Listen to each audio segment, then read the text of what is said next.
Hello నమస్తే. Welcome to Suman TV. ప్రస్తుత రోజుల్లో జరుగుతున్న వింతలు చూస్తే కలియుగాంతం వచ్చేస్తుందేమో అని భయమైతే ప్రజల్లో అందరిలో నెలకొనుంటుంది. రీసెంట్‌గా చూసుకున్నట్టయితే విజయనగరం జిల్లా గజపతి నగరం నియోజకవర్గం కొత్తవలస గ్రామంలో వింత ఘటన అయితే చోటు చేసుకుందనే చెప్పుకోవాలి. చింత చెట్టు నుండి తెల్లని ద్రవం ఒక నెల రోజులుగా కారుతుందంటూ చింత చెట్టుని దైవంగా భావించి పూజలు చేస్తున్నారు ఇక్కడ గ్రామస్తులందరూ కూడా. కొంతమంది అంటుందేంటంటే వీరబ్రహ్మం గారు రాసిన కాలజ్ఞానం నిజమవుతుంది. ఇదే దానికి నిదర్శనం. చింత చెట్టు నుండి ఇప్పటివరకు ఎప్పుడు చూడని విధంగా నీళ్లు కారడం ఏంటి, పాలు కారడం ఏంటి అనేసి అంటూ ఇక్కడ కూడా ప్రజలు ఆశ్చర్యానికి గురైన పరిస్థితి అయితే నెలకొందని చెప్పుకోవచ్చు. తాకట్టులో ఉన్న బంగారాన్ని విడిపించి ఆ రోజు ఆన్లైన్ రేటుకే మేము కొంటాం. Sharma gold company. ఒకసారి ప్రస్తుతం చూడండి, నా వెనకాల ఉన్నారు గ్రామస్తులంతా కూడా చింత చెట్టుకి పూజలు నిర్వహించి ఒక దైవంగా భావించి, కొంతమంది ఎలా అనుకుంటున్నారంటే రానున్న రోజుల్లో ఎలాంటి విపత్కర పరిస్థితులు వస్తాయో దేవుడు ముందుగా సూచించారు అనే విధంగా కొంతమంది పూజలు నిర్వహించి శాంతి చేయాలనే విధంగా ఇక్కడ పూజలు అయితే చేశారు. పసుపు కుంకుమలతో ముత్తైదులందరూ కూడా, గ్రామస్తులందరూ కూడా రోజుకి కొంతమంది ఇక్కడ స్టే చేస్తూ అక్కడ పడుతున్న పాలని ఒక 2-3 లీటర్స్ పాలు పడుతుంటే ఒక వేరేగా సపరేట్ చేస్తూ దాన్ని అంతా కూడా ఒక దగ్గర స్టోర్ చేస్తున్నారు. ఒకసారి గ్రామస్తులతో మాట్లాడదాం. అమ్మా, ఎన్ని రోజులుగా అమ్మా పాలు కారుతుంది ఇక్కడ? ఎప్పుడైనా మీరు పెద్దోళ్ళు కదా, ఎప్పుడైనా ఇలా జరిగిందా? నేడు జరగనేడు. ఎందుకు ఇలా కారుతుంది అంటారు? ఏమో మనకు తెలియదు. మరి ఎన్ని రోజులుగా ఇలా? ఎన్ని రోజుల్లో చూడలేదు, ఇప్పుడు చూస్తాం. అదిగో చూపెట్టు అయ్యమ్మ చెప్పు.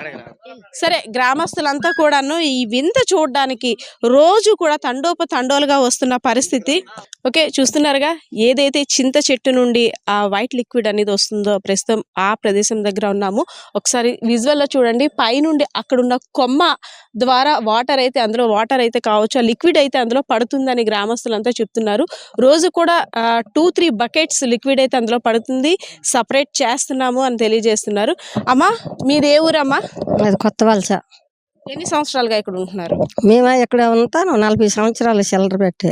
అమ్మా, ఎప్పుడైనా ఇలా జరిగిందా చింత చెట్టు? లేదమ్మా, జరగలేదు. ఇప్పుడు జరగలేదు, ఈ రోజు జరుగుతుంది. అంటే దీన్ని ఏ విధంగా అనుకుంటారు మీరు? ఇలా ఏటంటే ఏటి ప్రపంచం తీరేట ఇలా పడుతుంది. నెల రోజులు పెట్టని ఇప్పుడు మేము అనుకుంటాను.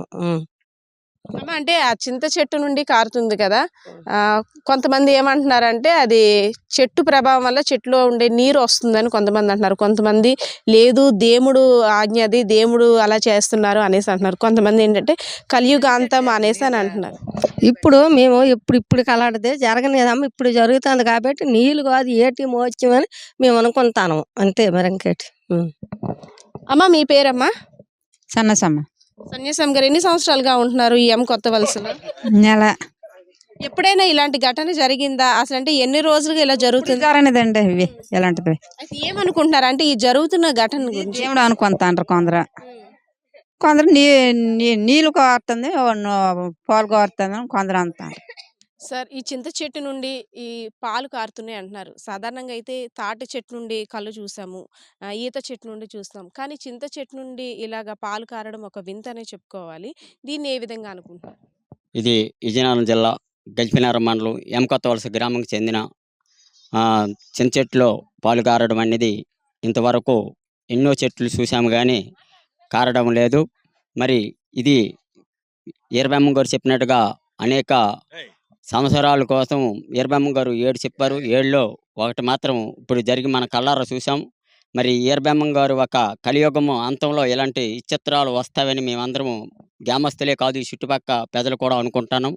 మరి ఈ కార్యక్రమం దేవుడు మహిమనే మేము ఎక్కువ శాతము అనుకోవడం కూడా, గ్రామస్తులందరూ పూజలు కూడా జరపడం జరుగుతుంది. మరి ఇది ఒక దైవం నీళ్ళలే తప్ప ఇది ఎవరికి చెట్లో పాలు కారడం అనేది ఎక్కడ మేము ఎన్ని సంవత్సరాలు అయింది ఎక్కడ చూడలేదు. మరి ఎగ్జాంపుల్గా తాటి చెట్టు ఏ చెట్టు ఉన్నదంటే దాన్ని గీసిన వల్ల పడుతుంది, అలాగే గీయడం కూడా లేదు. రోజుకి 2 లీటర్ల నుంచి 3 లీటర్ల వరకు పడుతుంది. కాబట్టి ఈ గ్రామంలో చుట్టుపక్కల మండలాల జనం కూడా వచ్చి చూసి శాంపుల్గా నీళ్ళు ఆ పాలు పట్టుకెళ్ళడం కూడా జరుగుతుంది. ఎన్ని రోజులుగా జరుగుతుంది సార్? ఫస్ట్ దీన్ని గుర్తించింది ఎవరు?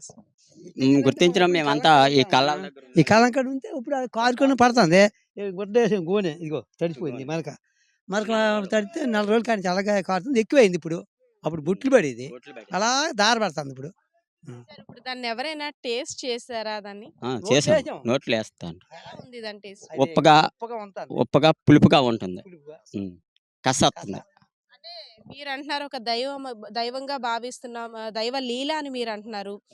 సపోజ్ ఎవరైనా వచ్చి దీన్ని టెస్ట్ చేయాలి అనేసని ఈ చెట్టుని నరికితే మీరు ఒప్పుకుంటారా? ఒప్పుకుంటాం. దానికి ఎందుకైనా పనికొస్తాయనే ఉద్దేశంతోనైతే నరికితే దాన్ని శాంపుల్‌కి పంపించితే మా అభ్యంతరం ఏమి ఉండదు. హ్మ్. అంటే ఇలాంటిది ఎక్కడ జరగలేదు కాబట్టి ఈ వాటర్ మీరు టేస్ట్ చేసామంటున్నారు. టేస్ట్ చేసిన తర్వాత ఆరోగ్య పరిస్థితి ఏ విధంగా ఉంది? మామూలుగా నోట్లో పోసి ఇలాగ వస్తాను. అంతేగాని కడుపులోకి మింగడానికి కొంచెం భయం కదా! ఉప్పల నుంచి ఊసేయడమే, మరి ఇంకేట్లేదు. అది ఒక కస దిన్నగా ఉంటుంది అంతే, కసనగా ఉంటుంది ఇంకేటి. సార్ చెప్పండి, అంటే గ్రామస్తులంతా కూడా కొంచెం పెద్దల తరహా వాళ్ళందరూ కూడా దీన్ని ఒక దైవంగా భావిస్తున్నారు. మీరంతా కూడా ఒక యూత్ స్టూడెంట్స్, మీరు ఏ విధంగా ఏ కోణంలో చూస్తున్నారు ఈ ఘటనని? ఏ విధంగా అంటే ఇది గత నెల రోజులు బట్టి ఒక లిక్విడ్ లా వస్తుంది. గత నెల రోజులు ఉంటే ఒక లిక్విడ్ లా వస్తుంది. ఇది ఇంతకు పూర్వం ఎక్కడ జరిగి ఉండలేదు. మేము మిగతా గ్రామాల్లో వేప చెట్టుకి ఈత చెట్టుకి వస్తాయని విన్నాం. ఇవి కాల ప్రభావం వల్ల అలా వస్తాయని అనుకోవడం మేము వింటున్నాం. ఇప్పుడు ఇలా రావడం విడ్డూరంగా ఉంది. అది ఒక కొమ్మ నుంచి ఇంకో కొమ్మకి అలాగా వ్యాపిస్తుంది. ఇది మేమైతే యూత్ పరంగా ఇప్పుడున్న టెక్నాలజీ పరంగా అదేమో చెట్టుకేమో ఇన్ఫెక్షన్ ఏమో అని మేము అనుకుంటున్నాం. కానీ మా గ్రామ పెద్దలు అంటున్నారు, మీరు కుర్రాళ్ళు మీరు ఎలాగ అంటారో కాలజ్ఞాన ప్రభావం వల్ల వీరబ్రహ్మం గారు చెప్పిన దీనివల్ల ఇలా జరిగాయి. అది దైవిచ్చి తప్ప మనం అనుకున్నది ఏమి కాదని పెద్దలు అనడం వల్ల మరి మేము కూడా దండగా నమ్ముతున్నాం. అంటే ఆఫ్టర్ కరోనా తర్వాత కూడా జరిగే వింతలన్నీ చూస్తుంటే అటు వాతావరణ పరిస్థితులు కావచ్చు, లేదంటే వేరే ఏదైనా కారణాలు కావచ్చు, ఆఫ్టర్ కరోనా ఈ నమ్మకాలు అనేవి పెరిగాయంటారా? తప్పకుండా పెరిగాయని అనుకుంటాను. మరి రానున్న పరిస్థితులు బట్టి అలాగే కాల ప్రభావంలో ఇలాగ జరుగుతాయని నమ్మాల్సి ఉంది ఎంతైనా. అయితే ఓకే, అంటే ఇది ఎన్నాళ్ళ వరకు కారుతుంది? దాని తర్వాత అంటే ఏమనుకుంటున్నారు మీరు? అంటే దీన్ని ఏం చేద్దామని ఇక్కడతో ఇంకా స్టాప్ చేద్దాం, ఏ ఊర్లో జరిగింది మా ఊర్లో జరిగింది అని అనుకుంటున్నారు, లేదు ఫర్దర్ ఇంకేమనుకుంటున్నారు? అది ఎన్నాళ్ళ కారుతుందంటే మనం చెప్పలేము. అది ఎన్నాళ్ళు అవుద్దో మనం నిర్ణయించలేము. కొబ్బరి చెట్టుకి ఏదో కళ్ళు తీస్తుండ్రు వస్తుంది, అది వాస్తవం. ఈత చెట్టుకి తీస్తుండ్రు, అది వాస్తవం. అది అందరికీ తెలిసిన అగ్ని సత్యం. ములమ చెట్టు కూడా ఓ బంక కారుతుంది. అలాగే తుమ్మ చెట్టు కూడా ఒక బంకలాగా జిగురు అనేటువంటిది ఏర్పడుతుంది. కానీ చింత చెట్టుకి ఇంతవరకు ఏర్పడడం ఏంటిది తెలియదు. ఏమో అది సైంటిఫిక్గా అంటే మనకు అందరికి తెలియదు. ఏమో ప్రతి చెట్టుకి అలా వస్తుందేమో తెలియదు. మనోడు అన్నట్టు ఆ చెట్టులో ఒకవేళ లోపం ఉందేమో తెలియదు. కొంతమంది అంటారు ఈ బ్రహ్మం గారు చెప్పిన కాలజ్ఞానం అంటారు. అది ఏదో కొన్నాళ్ళు వేసి చూడాలి. అది అంటే ఒక రకంగా చూద్దాం, ఒక సైన్స్ పరంగా అది ఇన్ఫెక్షన్ కారణంగా అనేసని. సో మీరంతా టేస్ట్ చేసినారు, దానివల్ల రేపొద్దున ఫ్యూచర్లో ఏమైనా ఆరోగ్య సమస్యలు తలెత్తే అవకాశం ఉంటాయి కదా? అంటే ఎవరు చేయలేదు. అది ఎలాగుంది, ఎలా నోట్లో పెట్టారు, పులుపుగా ఉంది. చింత చెట్టు ఎలాగో పులుపు, ఆ పులుపు వస్తుంది అంతే. ఎస్, ఏదైతేనేమి ఇక్కడ జరుగుతున్న వింతను చూసేందుకైతే మాత్రం ఇక్కడ చాలామంది ఇక్కడ రోజు వస్తున్నారు అండ్ పూజలు కూడా నిర్వహిస్తున్నారు. బ్రహ్మం గారు చెప్పినట్టు ఆఫ్టర్ కరోనా తర్వాత ఇలాంటివన్నీ చూస్తుంటే నిజమైపోతున్నాయేమో అనిపిస్తుంది. వింత మేకపిల్ల జన్మించడం, అలాగే చింత చెట్టు నుండి ఈ డిఫరెంట్ టైప్ ఆఫ్ లిక్విడ్ కారణం, ఇదంతా చూస్తున్నట్టయితే ప్రజలైతే ఒక ఆశ్చర్యానికి గురవుతున్నారనే చెప్పుకోవచ్చు. ప్రస్తుత పరిస్థితి ఇది. కెమెరా పర్సన్ శ్రీనివాస్తో పద్మ, సుమన్ టీవీ, విజయనగరం.